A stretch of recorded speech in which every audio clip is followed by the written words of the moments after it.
86-cı Sure Tariq. Məkkədə nazil bolğan 17 ayet. Nəhayət şəfqətlik və mehriban Allah'ның ismi bilan başlayman.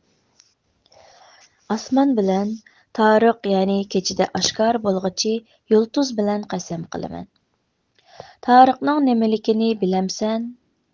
O yoruq yulduzdur. Her bir adam bilan şu adamni saqlagıcı farishta bar. İnsan nimadan yaratilganligiga qarasin. O etilib chiqqıcı ma'nidan yaratildi. O ma'ni umurtqa bilan qovurg'a so'ngikining orasidan chiqadi. Shak shubhasizki Allah uni asliga keltirishga, ya'ni tirildirishga qodirdir.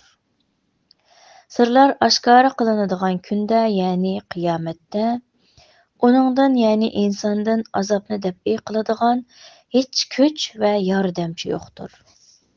Yağmurluq bulut bilan qasamki, yerilib giyohlarni undirib beradigan zamin bilan qasamki, Qur'on shak shubhasiz haq bilan botilni ayirg'uchi so'zdir. O chaqchaq emasdir. Ular, ya'ni mushriklar, Qur'onni yo'qqa chiqarish uchun haqiqatan hiyla-mikr ishlatadi. Men ularning hiyla-mikrga taqobil turaman. Ey Muhammad alayhissalom, kafirlarning halok bo'lishiga aldirmag'in. Ularga azroq muhlat bergin. Uzoqqa qolmay, ularga qandoq qilganligimni ko'rasan.